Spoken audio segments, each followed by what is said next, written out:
I'm a traveling salesman, which means I spend more time in my car than I do in my own house. I'm used to long drives and empty roads, but I usually avoid the back roads in the winter. Last December, however, a massive multi-car accident closed down the main highway, and my GPS redirected me onto Route 11. It's one of those old state roads that winds through the mountains of northern Pennsylvania. It was getting late, and a heavy, wet snow was starting to fall. The kind of snow that sticks to your windshield and turns the world into a blur of white and gray. I was about 30 miles from the nearest town when my car started to shudder.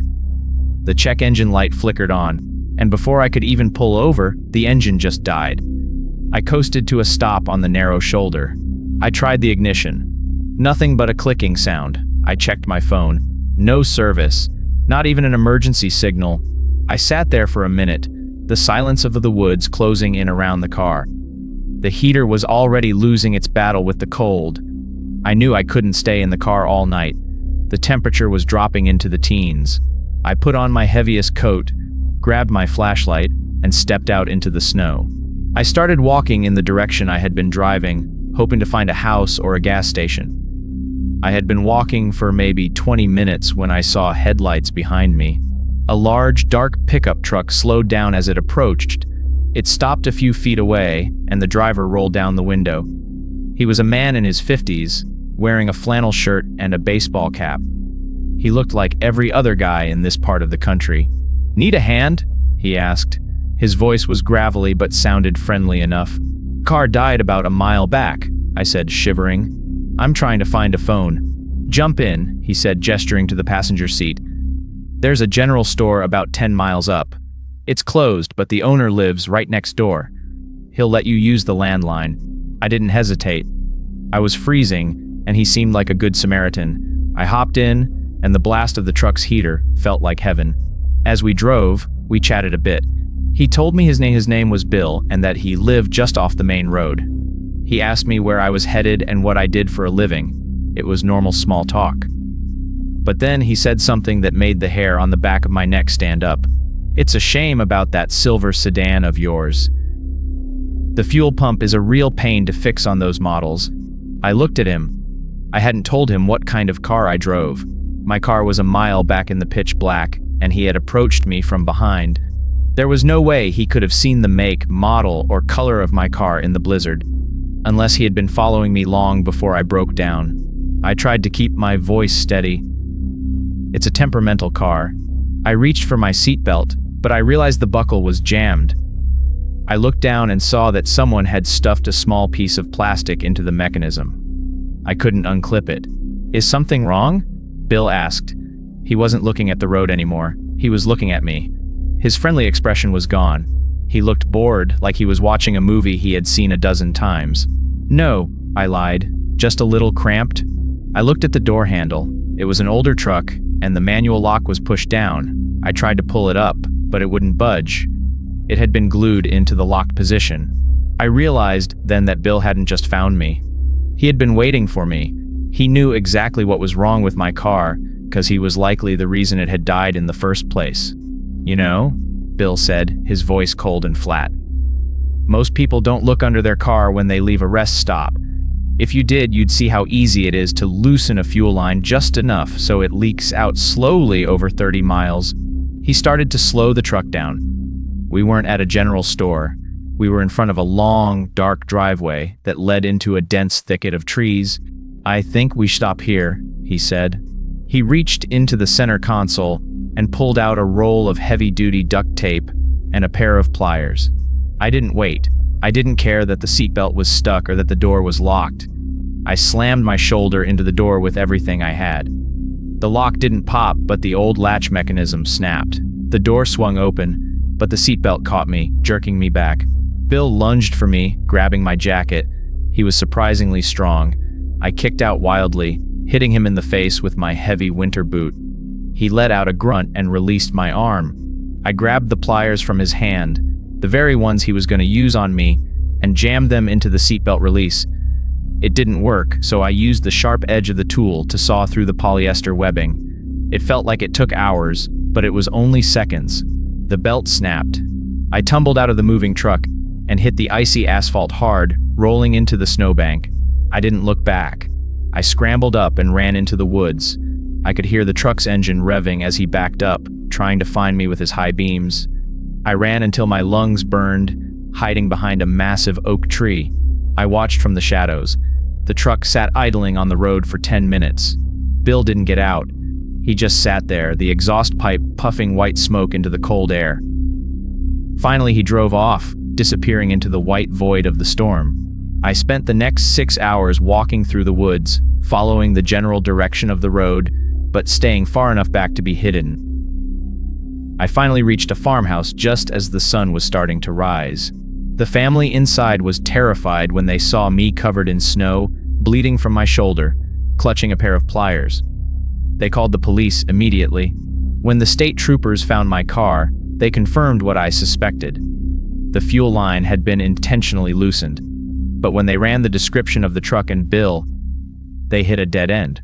There was no one by that name in the area, and the general store he mentioned had been burned down 10 years ago. The pliers I had taken from him were etched with initials on the handle. But they weren't his initials. They belonged to a man who had gone missing on Route 11 3 years prior. His car had also been found abandoned with a mechanical failure. I don't drive at night in the winter anymore. And if my car even makes a strange noise, I don't wait for it to die. I pull over in a well-lit area, and I never ever get into a stranger's truck. Because I still have those pliers. I keep them in my glove box as a reminder. Every time I look at them, I think about the man they used to belong to, and I wonder how many other sets of tools Bill has in that center console, and how many of them belong to people who didn't jump out of the door.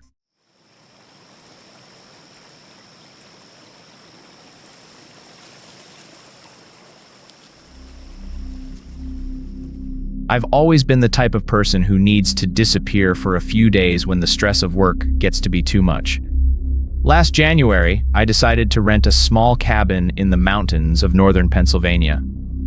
I wanted a place where there was no cell service, no internet, and no neighbors, just a fireplace and the snow.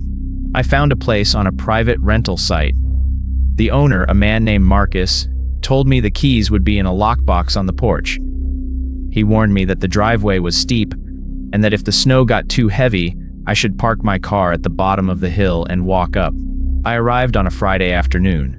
The sky was a heavy, bruised purple, and the air was so cold it stung my lungs. I followed the GPS until it told me I had reached my destination, but all I saw was a narrow, unmarked dirt road and in a thick layer of ice. I decided not to risk the hill. I parked my SUV at the base of the road, grabbed my backpack and 2 bags of groceries, and started the 10-minute hike up to the cabin. The cabin was beautiful in a rugged way. It was made of dark logs with a wide front porch.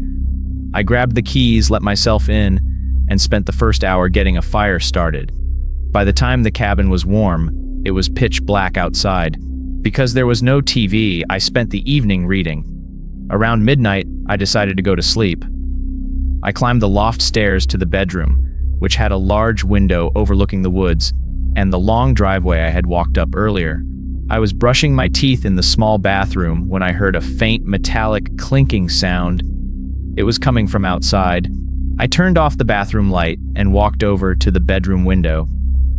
I pulled the curtain back just a fraction of an inch. Down at the bottom of the hill, I could see my SUV. The moonlight was reflecting off the snow, making everything look like a black and white photograph. I saw a figure standing next to my car. My heart dropped. I was miles from the nearest town. There was no reason for anyone to be near my car. I watched, frozen, as the person walked around the vehicle. They weren't trying to break in. They were doing something to the tires. Then, the figure stopped. They turned their head and looked straight up the hill toward the cabin. I ducked behind the curtain, my chest heaving. I told myself they couldn't possibly see me in a dark window from that far away. I waited 5 minutes, then looked again. The person was gone. I didn't sleep at all that night. I sat on the floor of the loft, clutching a heavy kitchen knife, watching the front door. Every time the wind made the cabin groan, I jumped. When the sun finally came up, I realized I couldn't stay there.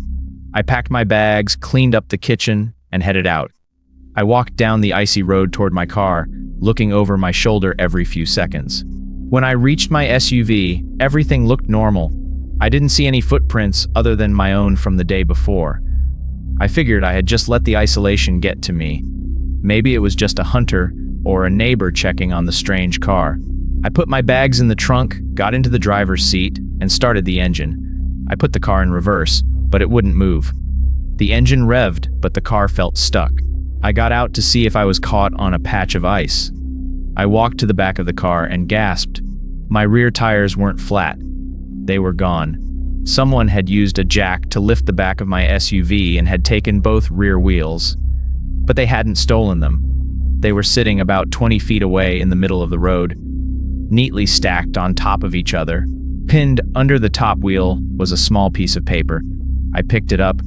It wasn't a threatening note. It was a receipt from a local grocery store, the same store I had stopped at on my way to the cabin. It was my own receipt. I must have dropped it in the parking lot. On the back of the receipt, someone had written 4 words in pencil: "You forgot your change." Taped to the paper were 3 $1 bills. I realized then that this person hadn't just found me by accident. They had followed me from the grocery store. They had watched me park. They had watched me walk up the hill. They didn't want my car, and they didn't want my money. They just wanted me to know that they were there, and that I was stuck. I started running. I didn't stop until I reached a main road 2 miles away. A passing truck driver saw me and let me use his satellite phone to call for help. The police went to the cabin, but it was empty. They contacted Marcus, the owner, only to find out that the listing was fake. The real owner lived in Florida and hadn't rented the cabin out in years. Whoever Marcus was, he had created the listing just to lure someone out there.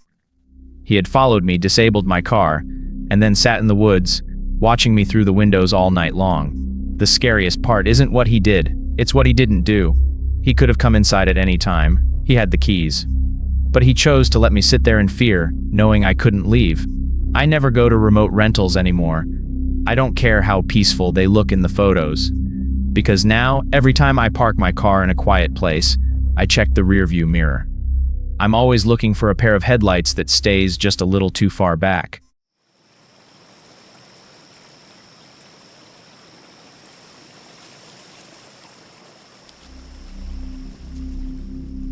I have always preferred to spend my winters in places where the snow is deep and the air bites.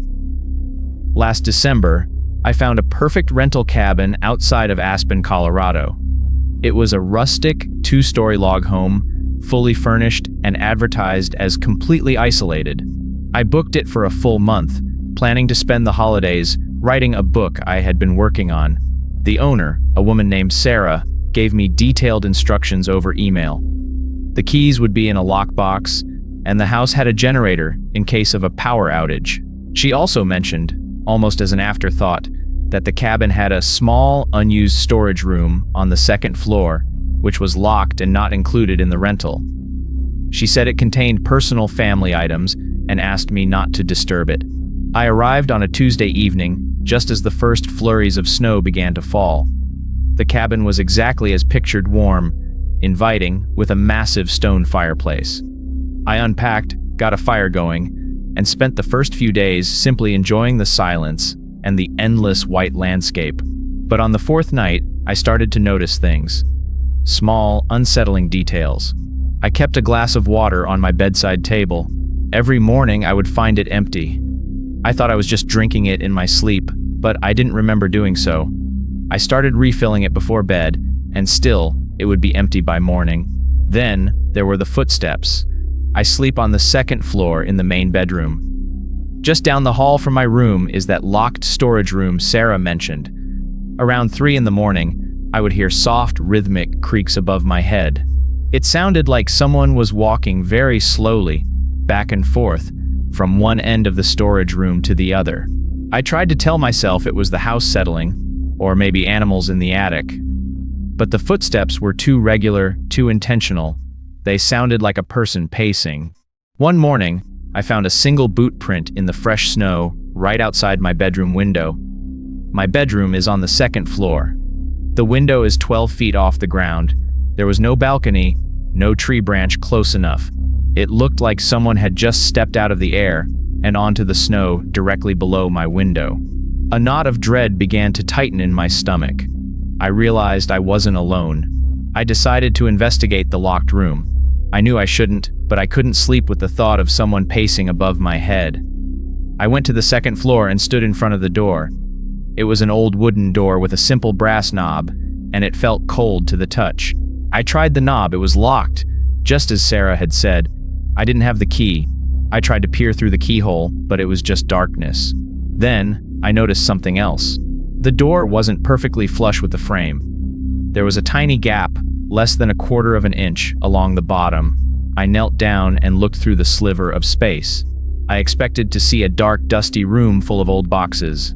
Instead, I saw a light, a faint yellow glow coming from inside the room, and then a shadow passed across the light. It was tall and thin. I felt a cold sweat break out on my forehead. Someone was in that room. Someone was living in that room, and they were walking around while I was downstairs, asleep. I ran back to my bedroom and grabbed my phone. No signal. I had forgotten how remote this place was. The landline was dead too. The heavy snow must have knocked out the lines. I was completely cut off. I barricaded my bedroom door with the dresser and spent the rest of the night huddled in the corner, clutching a heavy book. I listened to the faint rhythmic footsteps above me. Creak, creak, creak. They continued until the sun came up. The next morning, I packed my bags, not caring about the mess I had made in the bedroom. I had to get out of there. I walked down the stairs, but as I passed the large living room window, I saw something that made me freeze. There was a man standing in the middle of the frozen lake behind the cabin. He was far away, too far to make out his face, but he was wearing a heavy winter coat. He was holding something in his hand. He wasn't fishing. He was looking through a pair of binoculars, and he was pointing them directly at the cabin. At my bedroom window, I realized then that the footprint outside my window wasn't a trick. He had been on a ladder, watching me sleep. The empty water glass was him coming in. He had been in the house. I didn't try to explain myself. I didn't care about my rental deposit. I ran out the front door, leaving my bags on the porch, and jumped into my car. I sped down the snowy driveway, my tires skidding on the ice. I didn't stop until I hit the nearest town and found a gas station with a working phone. I called the police. When the sheriff went to the cabin, they found no one. The locked storage room was empty. The sheriff said the lock was old and looked like it hadn't been touched in years. He said there was no sign of forced entry anywhere.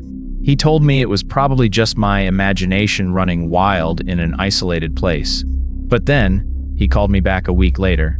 He said he had contacted Sarah, the owner of the cabin. She claimed she hadn't rented the place out in over a year. She also said she didn't have a small, unused storage room on the second floor. Her cabin didn't have any locked doors on the second floor at all. I felt a fresh wave of terror. If Sarah didn't own the cabin and there was no locked room, then who was I talking to on the phone? Who had rented me that cabin? And who was living in that room on the second floor, pacing back and forth, watching me sleep? I never got the answers. I don't rent isolated cabins anymore. I don't even like staying in a room where I know there is a floor above me.